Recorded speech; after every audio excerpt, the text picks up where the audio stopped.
Bonjour, on se retrouve pour votre rendez-vous mensuel cinéma de Campus Protestant sur les écrans pour découvrir ce que nous réserve ce mois de septembre 2020.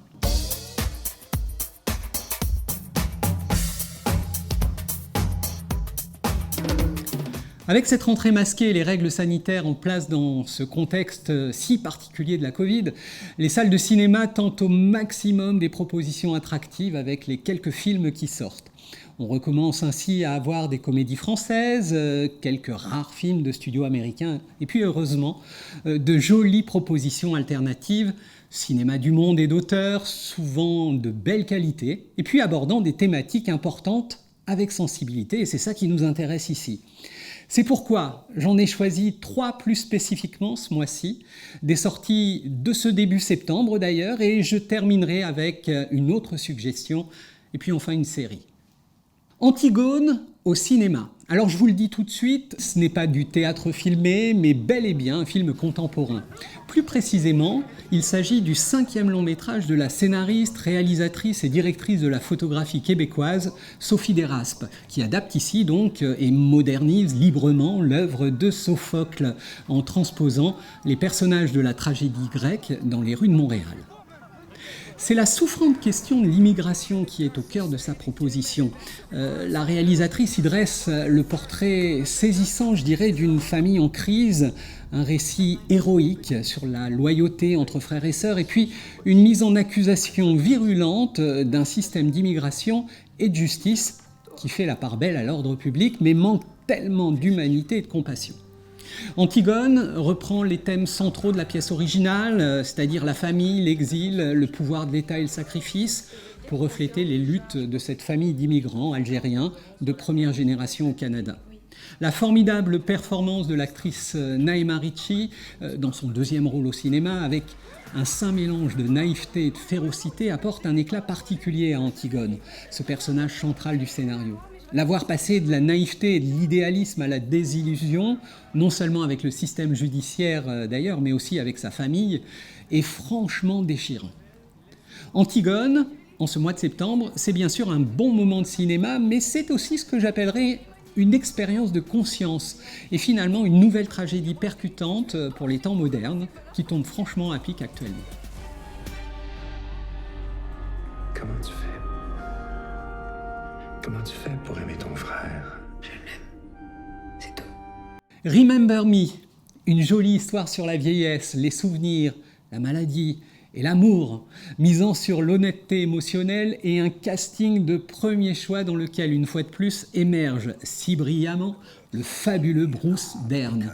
Le réalisateur espagnol Martin Rosette nous offre un tendre et beau moment où nos émotions sont agréablement secouées. Remember Me est une histoire d'amour héroïque, elle aussi, entre 2 personnages d'un âge dit avancé. Un amour qui se bat contre l'inéluctable. Mais c'est aussi une belle comédie où l'on rit beaucoup. Et franchement, un rire attendri, bienveillant, qui fait terriblement du bien à l'âme, je trouve. En regardant ce film, me sont revenus à la mémoire ces mots extraits d'un texte clé du Nouveau Testament. L'amour pardonne tout, il croit tout, il espère tout, il supporte tout, l'amour ne meurt jamais. Des paroles qui prennent un sens tout particulier, vous verrez, lorsque cet amour se fracasse contre une maladie aussi terrible que la maladie d'Alzheimer. Celle qui vous prive de ce que vous avez été, de ce que vous êtes, de votre mémoire et, en bref, de vous-même. Parce que les êtres humains sont faits de souvenirs, des moments et des expériences vécues, toute une série de sentiments et d'émotions que la maladie d'Alzheimer tente d'effacer d'un seul coup. C'est de tout ça qu'il est question ici, avec une immense délicatesse et puis beaucoup de savoir-faire. Et puis enfin Rox, un coup de cœur personnel. 5 ans après avoir retracé la naissance du vote féminin dans les suffragettes, la cinéaste britannique Sarah Gavron revient avec ce qui est une exploration plus intime mais non moins essentielle de l'expérience féminine. Les questions d'émancipation, donc d'identité et de dépassement de soi résonnent avec force dans cette histoire richement texturée d'une adolescente londonienne, moderne, forcée de grandir avant son temps. Le film se situe sur le terrain social réaliste britannique, une sorte de Ken Loach au féminin, en quelque sorte, comme le sous-entend d'ailleurs l'affiche. Mais ce serait une erreur quand même d'en rester strictement là, car la plus grande réussite de Gavron n'est en effet pas tant dans les nombreux problèmes déjà abordés par beaucoup d'autres films que le naturel, le charme et l'empathie qui émanent de ces jeunes femmes dont beaucoup sont des actrices non professionnelles. Remarquable.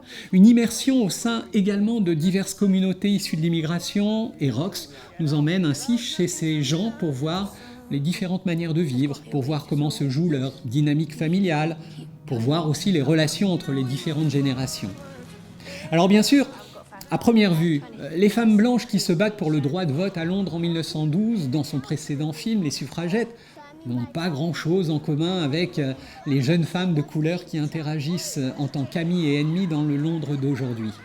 Des âges différents, des races différentes, des milieux familiaux différents, des attentes culturelles franchement différentes. Mais ce que Gavron souligne dans ces deux films, c'est le pouvoir de la communauté féminine.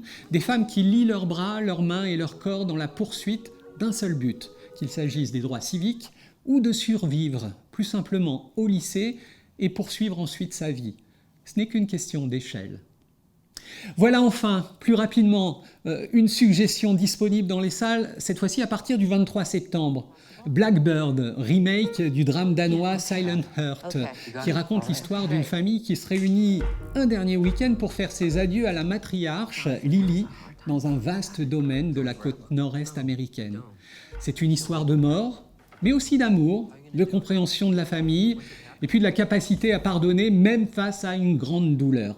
Un drame émouvant, au casting remarquable, avec notamment Susan Sarandon, Kate Winslet, Sam Neill et Mia Wasikowska. Et puis, du côté série, me demanderez-vous sans doute, alors j'en retiendrai une plus particulièrement, qui s'adresse à ceux qui apprécient les propositions un peu décalées, et puis parfois même un peu flippantes, si j'ose dire.